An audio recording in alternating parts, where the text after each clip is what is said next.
شام کے سائے ڈھلتے رات کی تاریکی میں گم ہو رہے تھے۔ سرد ہوائیں وجود کو اندر تک چھیڑتی گزر رہی تھیں۔ وہ مردہ قدموں گھر کے راستے پر تھی، آنسو چہرے پر پھیلتے چہرہ بھگو رہے تھے۔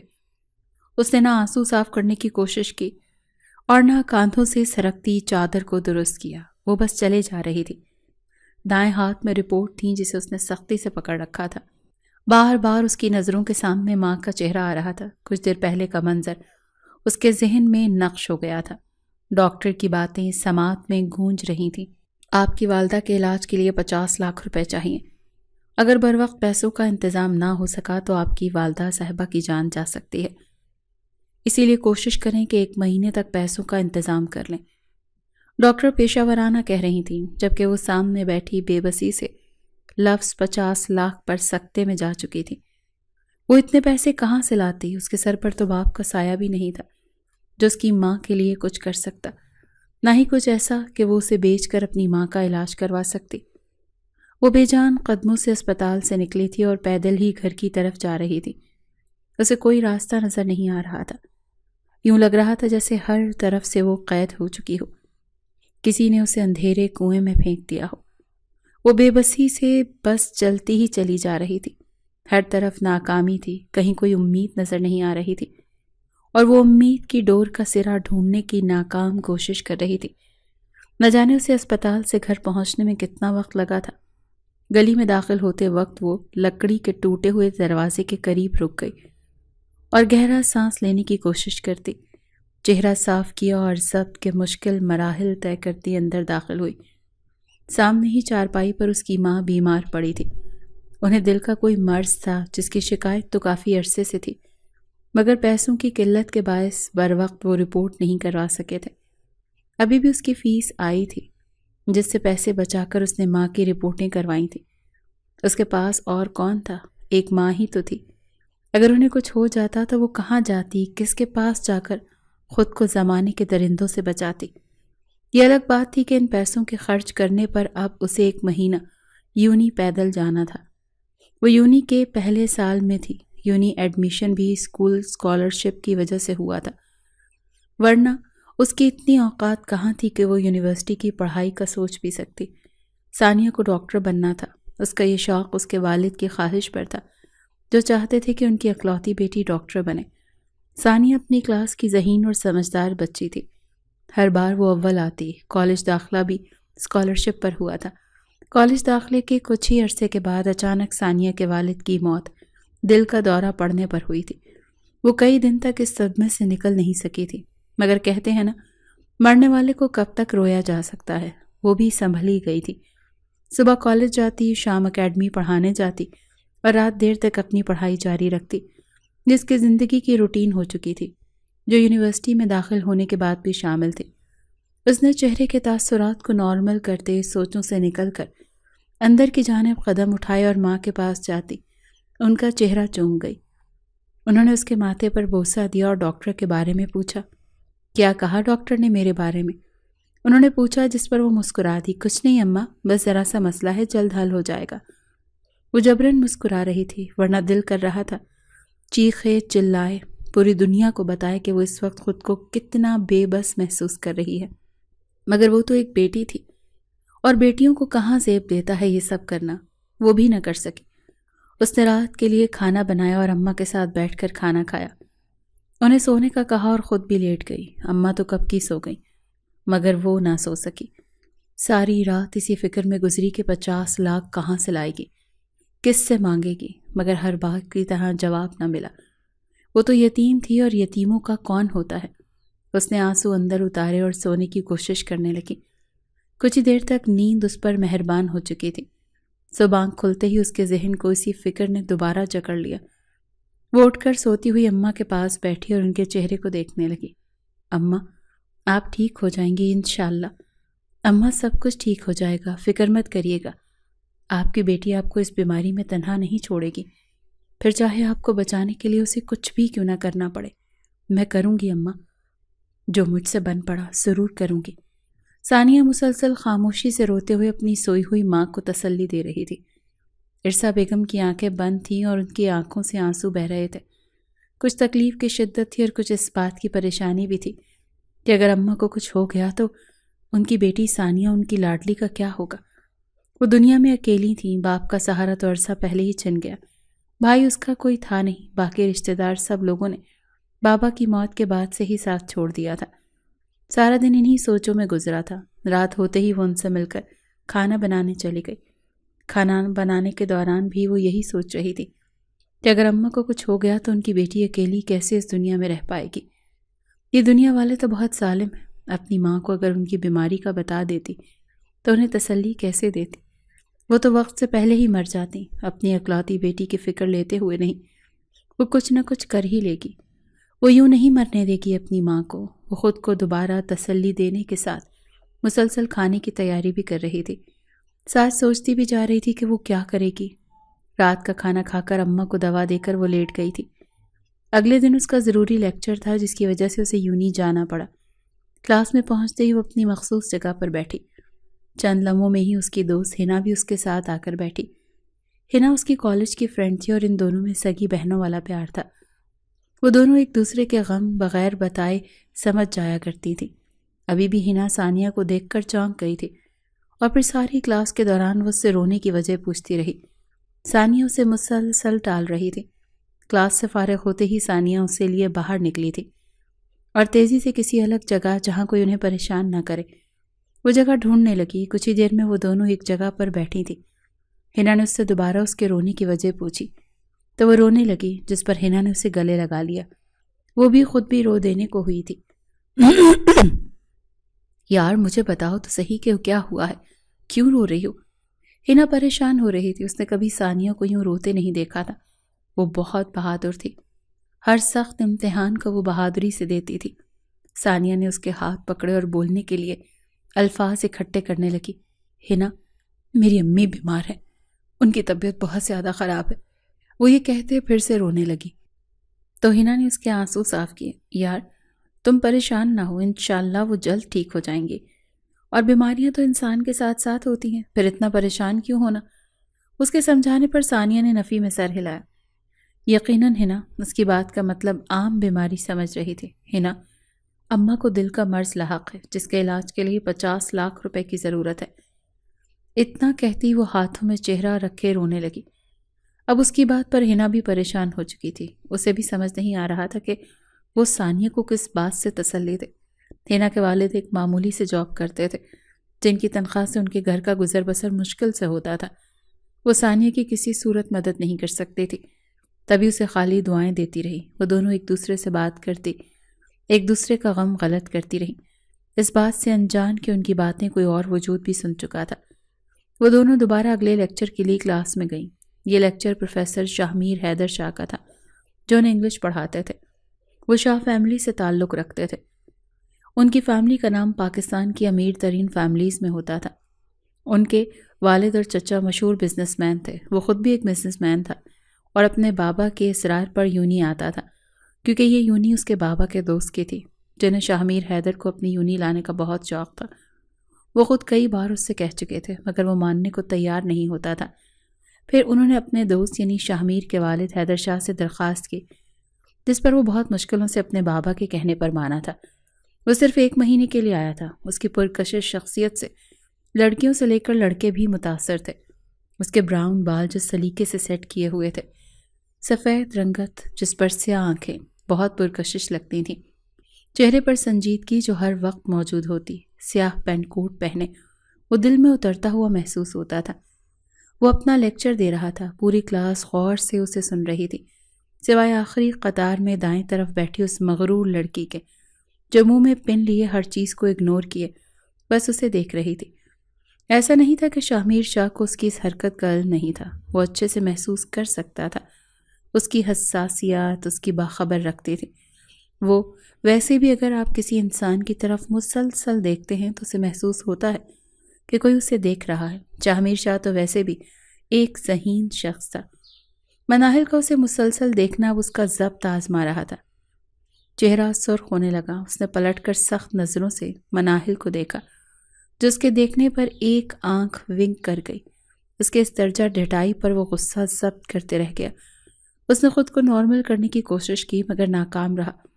دوبارہ مناہل کی طرف دیکھا، وہ ابھی بھی بے شرموں کی طرح شاہمیر کو ہی دیکھ رہی تھی۔ اس کا دیکھنا شاہمیر کو ناگوار گزرنے لگا تو وہ مجبوراً اسے کلاس سے نکالنے پر مجبور ہوا۔ مس مناہل، آپ کلاس سے باہر جائیں، وہ سختی سے بولا۔ تو مناہل نے معصوم سا چہرہ بنا کر وجہ دریافت کی تو اس نے سب کے سامنے بغیر کسی کا لحاظ کیے اسے اصل وجہ بتا دی۔ سبھی اب مڑ کر مناہل کو دیکھ رہے تھے۔ مناہل کا چہرہ شرمندگی سے سرخ ہو گیا تو وہ اٹھ کر تیزی سے کلاس سے نکل گئی۔ اس کے بعد لیکچر ختم ہوتے ہی سبھی کلاس فیلوز آپس میں اس بات پر طنز و مزاح کرنے لگے۔ کلاس سے باہر کینٹین، یہاں تک کہ گارڈن میں بھی سبھی یہی بات کر رہے تھے۔ مناہل کا غصہ حد پار کر رہا تھا۔ اس نے سوچ لیا تھا کہ وہ شاہمیر سے اس بے عزتی کا بدلہ ضرور لے گی، مگر کیسے؟ یہ سوچتے ہی اس کے ذہن میں ثانیہ کا چہرہ امڑ آیا۔ وہ سر جھکا کر ہنسی۔ ثانیہ بہت خوبصورت تھی۔ دوپٹہ بھلے ہی سر پر رہتا تھا مگر دوپٹے سے جھانکتے اس کے بال جو کمر تک پھیلے ہوئے تھے، گھنی پلکوں کی جھالر کے نیچے اس کی کانچ سی سنہری آنکھیں، گلابی باریک ہونٹ اور سب سے زیادہ اس کے وجود کی بناوٹ تھی جو کسی کو بھی اپنی طرف مائل کر سکتی تھی۔ وہ شاہمیر سے بدلہ لینے میں مناہل کی مدد کر سکتی تھی۔ مناہل یہ سوچتے ہی اپنی گاڑی کی طرف گئی اور یونی سے نکلتی چلی گئی۔ کچھ ہی دیر کے بعد جب یونی کی چھٹی ہوئی تو ثانیہ باہر نکلی۔ تب اس نے چادر لے رکھی تھی۔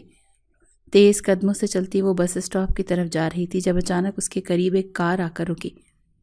ثانیہ نے چونک کر دیکھا تو اسے گاڑی کا شیشہ نیچے ہوتے اندر بیٹھی مناہل نظر آئی۔ آؤ میں چھوڑ دوں، اس نے مسکراتے ہوئے کہا تو ثانیہ اسے دیکھنے لگی۔ پہلے تو کبھی ثانیہ سے بات کرنا بھی مناہل نے مناسب نہیں سمجھا تھا، کیونکہ ثانیہ غریب گھر سے تھی جبکہ مناہل کا باپ نامور کاروباری آدمی۔ یہی وجہ تھی کہ مناہل کسی کو بھی منہ نہیں لگاتی تھی، سب کو اپنے سے حقیر سمجھتی، اور کئی اسٹوڈنٹ بھی اس کے اس قدر مغرور ہونے پر اس سے دور ہی رہنا اچھا سمجھتے تھے۔ لیکن آج وہ خود ثانیہ کو ساتھ چلنے اور اپنی قیمتی گاڑی میں بیٹھنے کی آفر کر رہی تھی۔ ثانیہ کو کچھ غلط ہونے کا احساس ہوا تھا، اسی لیے اس نے تحمل سے انکار کر دیا۔ جب مناہل باہر نکلتی اس کے راستے میں کھڑی ہوئی۔ بیٹھ جاؤ، میں جانتی ہوں تم پریشان ہو اور یقین کرو میرے پاس تمہاری پریشانی کا مکمل حل ہے۔ ثانیہ اس کی بات سن کر حیرت زدہ رہ گئی۔ وہ کسی پریشانی کی بات کر رہی تھی۔ کیا اسے ثانیہ کی ماں کی بیماری کا علم تھا؟ اگر تھا تو اسے کس نے بتایا تھا؟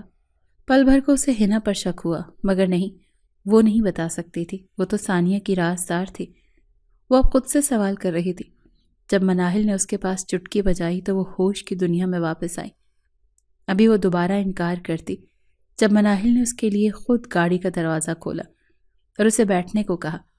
نہ چاہتے ہوئے بھی ثانیہ کو مجبوراً بیٹھنا پڑا۔ اسے بیٹھتا دیکھ مناہل خوش ہوتی ڈرائیونگ سیٹ کی طرف گئی اور بیٹھتے ہی اس نے گاڑی سٹارٹ کر دی۔ دونوں کے درمیان خاموشی تھی جب مناہل نے ہی اس خاموشی کو توڑنے کے لیے گلا کھنکارا۔ ثانیہ اسے دیکھنے لگی۔ میں جانتی ہوں تمہاری ماں بیمار ہے، وہ بات کا سلسلہ جوڑ رہی تھی۔ ثانیہ نے اس سے پوچھنا چاہا کہ وہ کیسے جانتی ہے، کس نے بتایا، مگر مناہل نے اسے بولنے کی اجازت نہ دی۔ میں تمہاری مدد کر سکتی ہوں، وہ مسکراتے ہوئے بولی۔ تو ثانیہ کو لگا کہ اسے کسی نے خزانے کا نقشہ دینے کا وعدہ کر لیا۔ اسے دیکھ کر شکریہ بولنے کو الفاظ تلاش کرنے لگی۔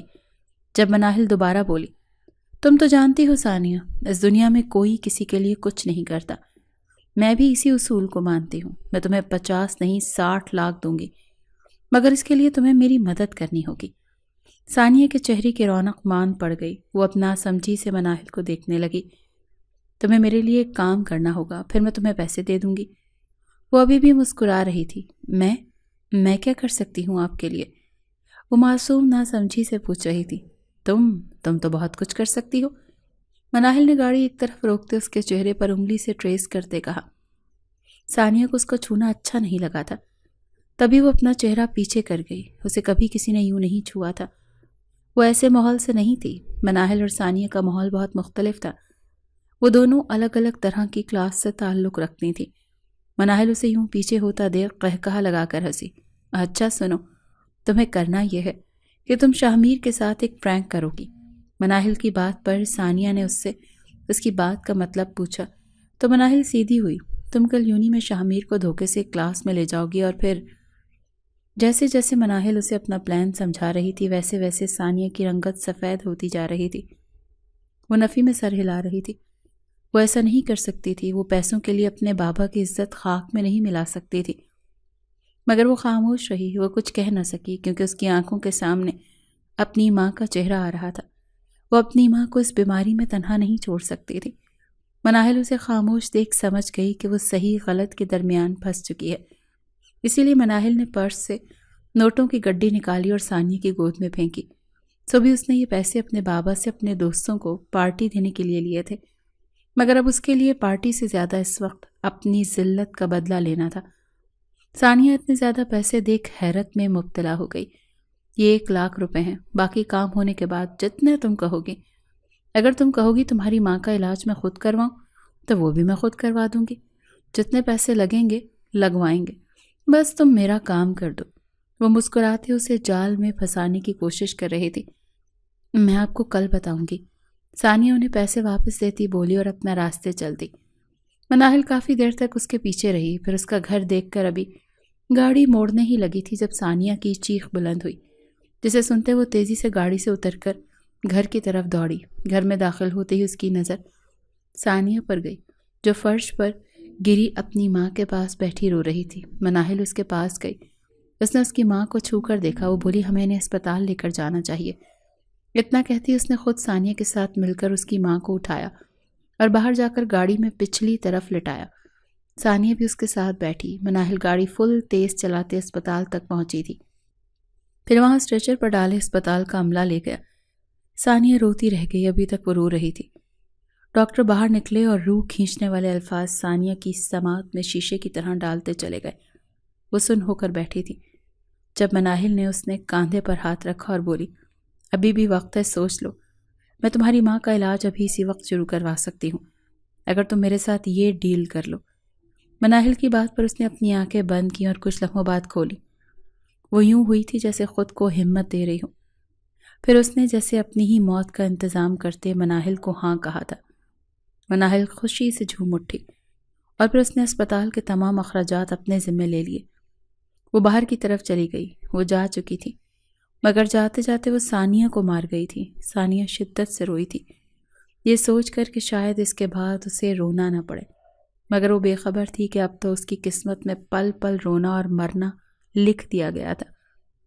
رات ڈھلتی صبح کی آمد ہوئی اور ثانیہ کو اسپتال سے مناہل لینے آئی۔ مناہل اس کے ساتھ کپڑے بھی لائی تھی۔ وہ مردہ وجود کے ساتھ اس کے ساتھ گئی۔ خود کو نارمل کرو، یہ مردہ خانے سے اٹھے مردے کی طرح بیہیو مت کرو۔ تمہیں جو کرنے کا بولا ہے اگر وہ اچھے سے نہ ہوا تو میں اپنے کہے سے مکر جاؤں گی اور میرا پیچھے ہٹنا تمہاری ماں کی موت ہوگا۔ ثانیہ اس کی بات پر تڑپ اٹھی تھی اور پھر خود کو سنبھالتی یونی میں داخل ہوئی۔ وہ خود کو نارمل دکھانے کی پوری کوشش کر رہی تھی۔ شکر تھا کہ ہنا نے آج چھٹی کی تھی، ورنہ عین ممکن تھا کہ وہ اس کے سامنے اس کے گلے لگتی رو دیتی۔ سب کچھ ٹھیک تھا جب شاہمیر کی کلاس کا وقت ہوا۔ شاہمیر کلاس لے رہا تھا جب سب پر نظر گھماتے اس کی نظر ثانیہ پر گئی، جسے دیکھ کر اسے عجیب لگا تھا۔ وہ بہت لائق اور ذہین طالبہ تھی، اس لیے وہ شاہمیر کی نظروں میں بھی رہتی تھی، مگر آج اسے دیکھ کر شاہمیر کو لگا وہ نارمل نہیں ہے۔ رونے کی وجہ سے ہو رہی سرخ آنکھیں اور سرخ ناک دیکھ شاہمیر کو وہ بہت پریشان لگی تھی، مگر پھر اس نے سر جھٹک کر اس سے دھیان ہٹایا۔ کلاس ختم ہوئی تو وہ اپنی چیزیں سمیٹنے لگا۔ سبھی طلبہ جا رہے تھے۔ جب وہ نکلنے لگا تو ثانیہ نے اسے پکارا۔ وہ وہیں رک کر ثانیہ کو سوالیہ نظروں سے دیکھنے لگا۔ ثانیہ کلاس کے خالی ہونے کا انتظار کر رہی تھی۔ جیسے ہی کلاس خالی ہوئی اس نے جلدی سے جاتے دروازہ اندر سے بند کیا۔ شاہمیر کو اس کی حرکت سمجھ نہ آئی۔ وہ اس کی طرف گیا اور پوچھنے لگا یہ کیا حرکت ہے مس ثانیہ؟ وہ تھوڑا روڈ ہوا تھا۔ ثانیہ نے اس کی طرف قدم اٹھائے اور اس کے گلے لگی۔ شاہمیر اپنی جگہ سن ہو گیا تھا۔ اسے کم سے کم ثانیہ جیسی لڑکی سے ایسی کوئی امید نہیں تھی، مگر وہ نہیں جانتا تھا ابھی تو بہت کچھ ایسا ہونا تھا جس کی امید یا سوچ خواب میں بھی اس کے قریب نہیں گئی تھی۔ شاہمیر اس کی سسکیوں سے ہوش میں آیا اور اسے دور دھکیلا۔ وہ کچھ قدم دور فرش پر گری تو اس کے پاس جھکا اور بولا یہ کیا حرکت کی ہے تم نے؟ تمہیں اس بات کا احساس ہے؟ وہ غصے میں چلایا تھا، مگر آواز دھیمی تھی۔ میں جانتی ہوں شاہمیر۔ وہ ہر لحاظ بھول چکی تھی۔ شاہمیر کا دماغ غصے سے پھٹنے لگا۔ تو اس سے دور ہوا۔ تمہارا دماغ خراب ہے؟ اپنی اور میری عمر اور رشتے کا خیال کرو۔ شامیر غصے سے غرایا تو ثانیہ نظریں جھکا گئی۔ وہ یہ نہیں کرنا چاہتی تھی، وہ چاہتی تھی وہ بھاگ جائے کہیں دور، مگر اس کی آنکھوں کے سامنے ماں کا چہرہ آیا۔ ان کا مشینوں میں جکڑا وجود آنکھوں کے سامنے آتے ہی اس نے آنکھیں کھولیں۔ وہ 17 برس کی کالج کی اسٹوڈنٹ تھی، وہ تو بہت معصوم تھی، ماں کے پلو سے لگ کر رہنے والی، وہ ہر کسی کی عزت کرتی تھی، مگر قسمت نے اسے کہاں لا کھڑا کیا تھا کہ وہ یہ سب کر رہی تھی۔ اور کس کے ساتھ؟ شاہ میر کے ساتھ، جو اسی کا پروفیسر تھا، جس نے کسی لڑکی کو آنکھ اٹھا کر نہیں دیکھا تھا، سبھی کی عزت کرتا تھا، وہ سب کے دل میں خاص مقام رکھتا تھا۔ اسی سوچوں میں شاہ میر وہاں سے نکلنے ہی لگا تھا جب ثانیہ فوراً اس کے سینے سے لگتی رونے لگی اور اس کے گرد حصار تنگ کر گئی۔ میں آپ کے علاوہ کسی اور سے شادی نہیں کر سکتی شاہ، مجھے چھوڑ کر مت جائیں، میں مر جاؤں گی، آپ کو خدا کا واسطہ ہے۔ وہ روتے ہوئے تقریباً چلا رہی تھی۔ شاہ میر کو اس کی سمجھ نہیں آ رہی تھی، دماغ سن ہو چکا تھا، اسے یوں لگ رہا تھا جیسے اس کے دماغ نے کام کرنا چھوڑ دیا ہو۔ اس سے پہلے شاہ میر نے اسے پیچھے ہٹاتا کلاس میں باقی اسٹوڈنٹس آئے جو یہ منظر دیکھ ویڈیو بنانے لگے۔ شاہ میر کا رہا سہا دماغ بھی بند ہو گیا اور ثانیہ اپنی ویڈیو بنتے دیکھ پھٹی نگاہوں سے سب کو دیکھنے لگی۔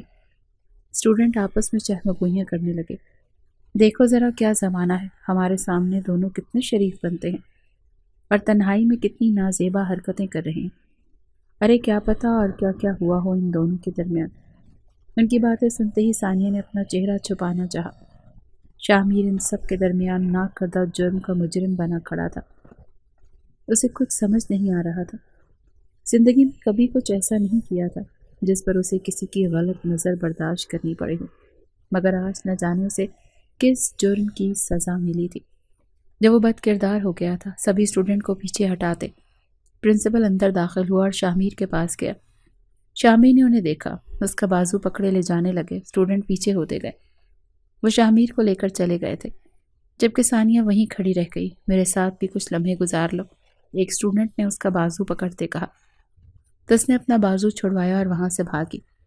اس کے پیچھے ذلت بھرے جملے اور قہقہے تھے۔ آج وہ بد کردار ہو گئی تھی، اسے نہیں یاد تھا کہ وہ اپنے ساتھ ایک با کردار شخص کو بھی اس کھائی میں کھینچ لائی تھی۔ شاہ میر سے پرنسپل سوال کر رہے تھے مگر وہ خاموش بیٹھا تھا، پھر یکدم اٹھا اور وہاں سے نکلتا چلا گیا۔ گاڑی تک جاتے ہوئے بھی اس نے کئی باتیں سنی تھی، اس کی آنکھوں میں خون اترا ہوا تھا۔ وہ سیدھا اپنے فلیٹ پر پہنچا تھا، جہاں پہنچتے تک اس کے خاندان والوں سے لے کر دوست، احباب، بزنس پارٹنر سبھی کی کالز اسے آتی رہیں، جنہیں وہ اگنور کرتا رہا۔ وہ بیڈ پر لیٹ گیا اور چھت کو دیکھنے لگا۔ وہ اپنا گناہ تلاش کر رہا تھا جس کی سزا کے طور پر اس کے نام یہ بدنامی ہوئی تھی۔ تبھی اس نے سنا جیسے کوئی فلیٹ کے دروازے کو پیٹ رہا ہو۔ وہ اٹھ کر دروازے تک گیا، دروازہ کھولا تو سامنے اس کا دوست پلس کزن شاہ حسن کھڑا تھا۔ اس کے چہرے پر پریشانی واضح تھی، وہ جلدی سے اندر داخل ہوتا، دروازہ بند کر چکا تھا۔ شاہ میر نے غائب دماغی سے یہ سب دیکھا تھا۔ شاہ حسن اسے لیے کمرے میں گیا۔ یہ سب کیا ہو رہا ہے شاہ میر؟ وہ غصے سے پوچھ رہا تھا۔ شاہ میر نے شاہ حسن سے اس کی بات کا مطلب پوچھا تو شاہ حسن نے موبائل نکالتے ایک ویڈیو پلے کی، اس کے سامنے موبائل کیا۔ ویڈیو دیکھتے شاہ میر کا چہرہ سرخ ہو رہا تھا، اوپر سے وہ باتیں جنہیں وہ بھولنے کی کوشش کر رہا تھا، وہی باتیں اس کے سامنے دوبارہ ہو رہی تھی، اور ایک ویڈیو نے شاہ میر کو بدنام کر دیا تھا۔ شاہ میر شاہ کا پورا خاندان اس پر باتیں کر رہا تھا، جس کی وجہ سے شاہ حسن شاہ نے اسے سختی سے فلیٹ میں رہنے کا کہا تھا، جبکہ ثانیہ خوف سے یونیورسٹی چھوڑ کر جا چکی تھی، کیونکہ اس نے ماں کے علاج کے لیے شاہ میر شاہ کو ایک لڑکی کے کہنے پر پیسوں کے عوض پھنسایا تھا۔ اب اس کی ضرورت پوری ہو رہی تھی، مناہل کا مقصد پورا ہو چکا تھا۔ شاہ میر شاہ ہر جگہ بدنام ہو چکا تھا، مناہل تو اس پر پارٹیز دے رہی تھی۔ ثانیہ پوری طرح ڈر چکی تھی، اس کا سکون مکمل ختم ہو چکا تھا۔ اسے لگا تھا کہ اب وہ اس معاملے سے نکل چکی ہے، پر اگلے دن ہی شاہ میر شاہ اسے زبردستی اپنے گاؤں لے گیا تھا۔ ثانیہ چیختی چلاتی رہی مگر اس کی ذات پر کچھ اثر نہ ہوا تھا۔ شاہ میر اسے لیے اپنے گھر آیا تھا، ثانی کی طرف سے اس نے کان لپیٹ لیے تھے۔ ثانیہ کو کمرے میں بند کیے وہ وہاں سے نکل چکا تھا، پیچھے وہ روتی رہی۔ شاہ میر سے خوف آ رہا تھا۔ شام ہو گئی تھی جب کمرے کا دروازہ کھلا اور شاہ میر شاہ اندر داخل ہوا۔ اسے دیکھتے ہی ثانیہ اس کی طرف آئی اور اس کے پاؤں پکڑے بیٹھ کے، مجھے معاف کر دیں سر، مگر میرے ساتھ کچھ غلط مت کریے گا۔ وہ روتے ہوئے منت کر رہی تھی۔ جب شامیر شاہ نے اس کے بازو پکڑے، اسے اٹھاتے سامنے کیا۔ غلط؟ وہ ہنس دیا، تلخ ہنسی جس پر ثانیہ نے خوف سے اسے دیکھا۔ تم مجھ سے شادی کرنا چاہتی تھی نا، تو میں بس تمہاری خواہش پوری کر رہا ہوں۔ اگر تم بغیر شادی کے تعلق بنانا چاہتی ہو تو مجھے کوئی اعتراض نہیں ہے، شروع کرتے ہیں۔ اس نے یہ کہتے ساتھ ہی ثانیہ کے گلے سے دوپٹہ کھینچا تھا اور بیڈ پر پھینکا۔ وہ چلا اٹھی تھی۔ نہیں، خدا کے لیے یہ نہ کریں، مجھے معاف کر دیں۔ وہ ہاتھ جوڑتی بولی تھی اور پیچھے ہونے لگی۔ شامیر شاہ واپس سے کمرے سے نکل گیا۔ ثانیہ ہچکیوں سے رونے لگی۔ اسے لگ رہا تھا یہ واحد غلط کام اس کی زندگی عذاب کر دے گا۔ اس نے موت مانگی تھی۔ کچھ دیر بعد واپس آیا اور ایک چادر اس کے وجود پر ڈالی اور پھر کسی کو پکارا تو شاہ حسن شاہ کے ساتھ نکاح خاں اور کچھ گواہ اندر داخل ہوئے، اور پھر کچھ ہی دیر کے بعد ثانیہ شاہمیر شاہ کے نام ہو چکی تھی۔ وہ غصے سے نکاح کرتے باقی سب کو رخصت کیے، کمرے میں داخل ہوا اور اپنی چادر ایک طرف پھینکی۔ ثانیہ اب بھی اس سے خوف کھا رہی تھی۔ اسے سمجھ نہیں آ رہا تھا وہ کیسے شاہمیر شاہ سے بچے۔ اسے لگنے لگا یہ رات اس کی آخری رات ہے۔ شاہمیر شاہ نے اس کے پاس جاتے اسے بیڈ پر گرایا تھا۔ ثانیہ نے آنکھیں سختی سے بند کی تھی۔ شاہمیر شاہ نے اسے دیکھا تو اس سے دور ہوا اور پھر کمرے سے نکلتا چلا گیا۔ کچھ دیر تک جب ثانیہ نے خود کو اکیلا محسوس کیا تو آنکھیں کھولی۔ وہ جا چکا تھا اور پھر ثانیہ روتی رہی۔ رات گزر گئی۔ شاہمیر شاہ پلٹ کر نہ آیا۔ وہ بھوک سے نڈھال کمرے سے نکلی تھی۔ سارا گھر خالی تھا۔ وہ کچن ڈھونڈتی کچن میں گئی، وہاں بھی کچھ کھانے کو تلاش کر رہی تھی۔ جب پیچھے سے کسی کے قدموں کی آہٹ محسوس ہوئی تو اس نے پلٹ کر دیکھا۔ سامنے شاہمیر شاہ کھڑا تھا، ہاتھ میں کھانے کا سامان تھا۔ بہت بے شرم ہو ویسے تم، اس نے طنزیہ کہا۔ ثانیہ نے سر شرمندگی سے جھکا لیا۔ تمہیں تو چاہیے تھا مر جاتی، مگر تم کیوں مرتی؟ تمہارا تو یہ کام ہے۔ ویسے کتنے مردوں کو یوں بدنام کیا اور کتنے پیسے لیے تھے مجھے بدنام کرنے کے؟ شاہمیر شاہ کھانے کا سامان ڈائننگ ٹیبل پر رکھتے پوچھ رہا تھا۔ ثانیہ نے نم آنکھوں سے دیکھا۔ نہ جانے کیوں مگر شاہمیر شاہ اس کی آنکھوں میں دیکھا تو اسے دکھ محسوس ہوا تھا۔ ثانیہ کمرے میں جانے لگی تو شاہمیر شاہ نے اس کا بازو پکڑتے اسے روکا، اسے اپنی طرف کھینچا۔ وہ اس کے سینے سے لگی اور کانپ گئی، خود کو چھڑوانے لگی۔ اس کے یوں خود کو چھڑوانے پر شاہمیر شاہ کا دماغ گھوم گیا تھا۔ جب نام محرم تھا تب تو بہت گلے لگ رہی تھی، اب کیا ہوا؟ یہ شرم کا ڈرامہ کیا کر رہی ہو؟ وہ غصے سے پوچھ رہا تھا اور ثانیہ کو لگ رہا تھا وہ اس کے جسم میں زہر انڈیل رہا ہے۔ مجھے چھوڑ دیں پلیز، مجھے مجبور نہ کریں کہ میں آپ سے نفرت کرنے لگوں، وہ کرب سے بولی تھی۔ اس کا یہ کہنا تھا کہ شاہمیر شاہ کا غصہ 7ویں آسمان پر پہنچا تھا۔ تمہارا دماغ میں درست کرتا ہوں، کل رات تمہیں چھوڑ کر بہت بڑی غلطی کی تھی۔ اسے گھسیٹتے ہوئے کمرے میں لے گیا تھا اور اندر جاتے ہی اس نے دروازہ لاک کیا اور ثانیہ کو بیڈ پر گراتے اس کے اوپر حاوی ہوتا، اس کے ہونٹوں پر جھکا تھا، یہاں تک کہ ثانیہ کو اپنی سانسیں ٹوٹتی ہوئی محسوس ہونے لگی تھی، جس کی وجہ سے وہ شاہمیر کو دور کر رہی تھی، جو اس کے دور کرنے کو غلط سمجھتا جنونی ہو رہا تھا۔ وہ اس کے ہونٹوں کو چھوڑتا اس کے وجود پر اپنی شدت کے نشان چھوڑنے لگا۔ پھر اس کے بعد ثانیہ کی سسکیاں پورے کمرے میں گونجنے لگی تھیں، جنہیں انسنا کرتا شاہمیر شاہ اپنے غصے کو ٹھنڈا کرتا مدہوش ہو رہا تھا۔ آج ثانیہ کو معلوم ہو رہا تھا کہ مرد غصے میں کس حد تک جا سکتا ہے۔ اس کی روح میں اترتا اس کے وجود پر اپنے نام کی چھاپ لگا کر وہ سو چکا تھا، جبکہ ثانیہ ٹوٹی بکھری بے جان بستر پر پڑی رہ گئی۔ اس کی سسکیاں اب کہیں نہیں تھی، وہ اپنے ہی محرم کے ہاتھوں اس حال میں تھی کہ دل بس مرنے کی تمنا رکھتا تھا۔ صبح ہوتے ہی شاہمیر شاہ اٹھ کر بغیر اسے دیکھے جا چکا تھا۔ شاہمیر شاہ اس دن کے بعد روز رات کو وہ اسے تڑپاتا تھا۔ اس کے اندر کہیں اپنے کیے عمل پر شرمندگی ہوتی تھی۔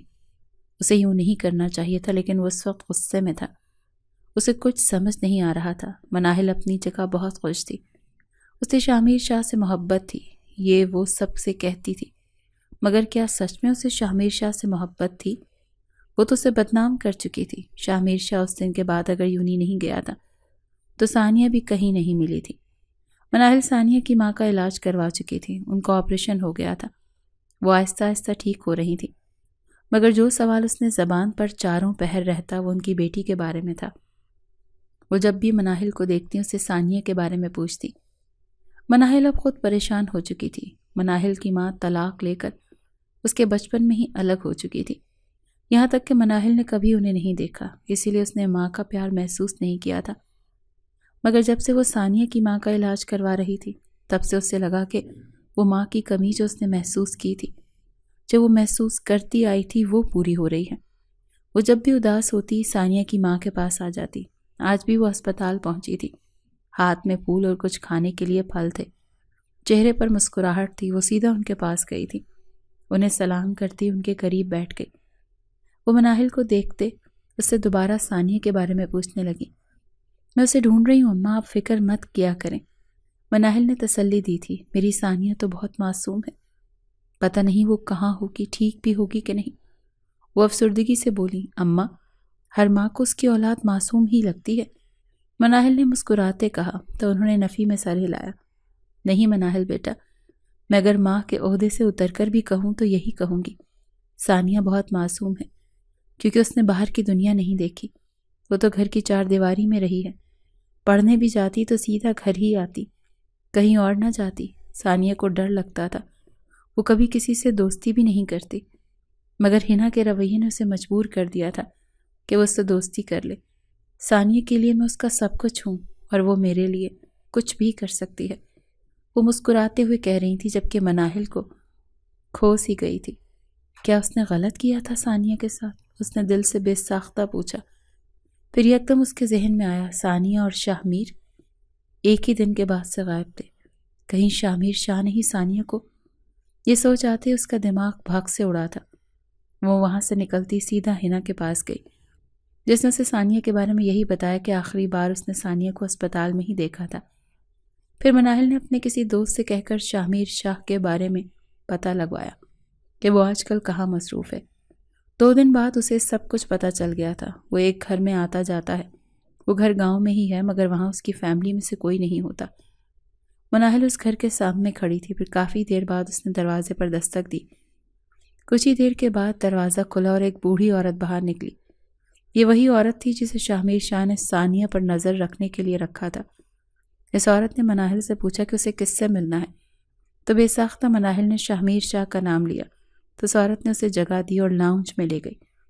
ابھی چند لمحے گزرے تھے جب مناہل نے اپنا نام کی پکار سنی، پلٹ کر دیکھا تو حلق منہ کو آیا، سامنے ہی ثانیہ بے حال سی کھڑی تھی، چہرے پر برسوں کی تھکن تھی، وہ خود کو دوپٹے سے کور کیے ہوئے تھی۔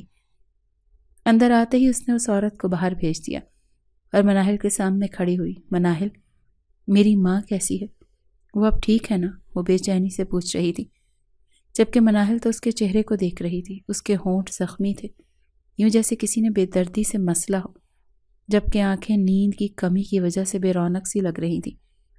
مناہل نے اس کے دوپٹے سے جھانکتے گلے کو دیکھا تو شک کے بنا پر دوپٹہ پیچھے کیا۔ اس کی گردن پر زخم تھے، کاٹنے کے، پوری گردن سرخ تھی۔ مناہل سن ہو کر رہ گئی، اس کے ذہن میں صرف شاہ میر شاہ کا نام گونج رہا تھا۔ یہ سب کس نے کیا؟ اس نے بہت مشکلوں سے پوچھا تھا، ورنہ آواز تو نکلنے کا نام ہی نہیں لے رہی تھی، جبکہ ثانیہ اس کے سوال پر مسکرا دی۔ اذیت اس کی مسکراہٹ میں شامل تھی۔ وہ مناہل کو دیکھتے ہوئے بولی، میں نے اپنی ماں کی علاج کے لیے تم سے پیسے نہیں لیے تھے، بلکہ میں نے خود کی بولی لگائی تھی شاہ میر شاہ کے ساتھ۔ وہ کھیل جس کو کھیلنے والی تم تھی مناہل، جسے سوچنے والی تم تھی، میں تو صرف ایک مہرا تھی اس کھیل میں۔ مگر دیکھو یار، اس کھیل نے مجھے کھلونا بنا دیا، شاہ میر شاہ کے ہاتھ کا کھلونا۔ وہ روز رات کو مجھ سے کھیلتا ہے، جب دل کرے کسی بات کا غصہ ہو، وہ دن کو بغیر وجہ بھی مجھے مسل دیتا ہے۔ مگر چھوڑو، میں تو بس اپنی ماں کے لیے یہ سب کر رہی تھی۔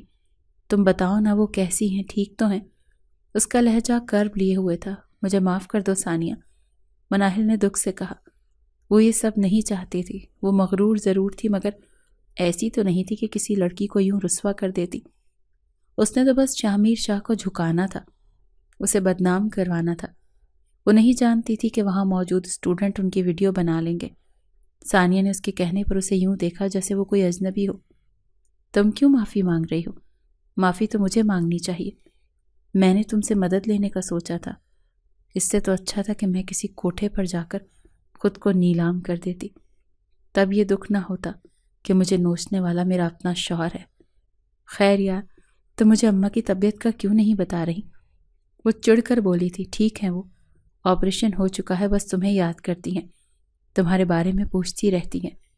مناہل کے لہجے میں نمی تھی۔ وہ اپنے سامنے موجود اس چھوٹی سی معصوم لڑکی کو کس کھائی میں دھکیل چکی تھی۔ اسے اب یہ بات کبھی سکون نہیں لینے دیتی۔ ابھی وہ کچھ اور کہتی کہ شاہ ان کے درمیان آیا۔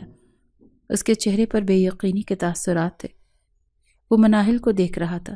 تم نے کیا ہے یہ سب؟ وہ شوق کی کیفیت میں پوچھ رہا تھا۔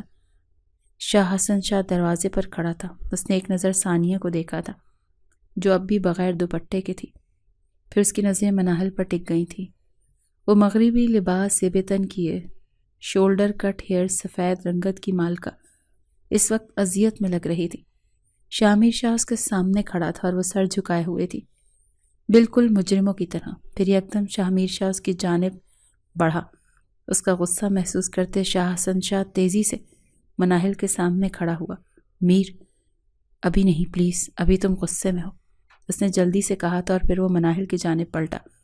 آپ جائیں یہاں سے، وہ مناہل سے بولا تھا، جو رونے لگی تھی، مگر وہ ایک قدم پیچھے نہ ہٹی۔ آپ مجھے سزا دے سکتے ہیں، میں مجرم ہوں، اس سارے وقت نے مجھے سکون نہیں لینے دیا، مگر میں آج تسلیم کرتی ہوں کہ جو کچھ بھی ثانیہ نے کیا وہ میرا کھیل تھا، اس میں اس کا کوئی قصور نہیں ہے، پلیز اسے اذیت نہ دیں، اسے اس کی ماں کے پاس جانے دیں۔ وہ ہاتھ تک جوڑ چکی تھی، جنہیں ہدایت ملنی ہو انہیں چند لمحوں میں مل جاتی ہے۔ اسے دفع کرو میری نظروں کے سامنے سے، ورنہ میں کچھ کر دوں گا اسے۔ وہ دھاڑا تھا۔ شاہ حسن شاہ مناہل کو لیے وہاں سے نکلا اور اسے زبردستی گاڑی میں بٹھا کر لے گیا۔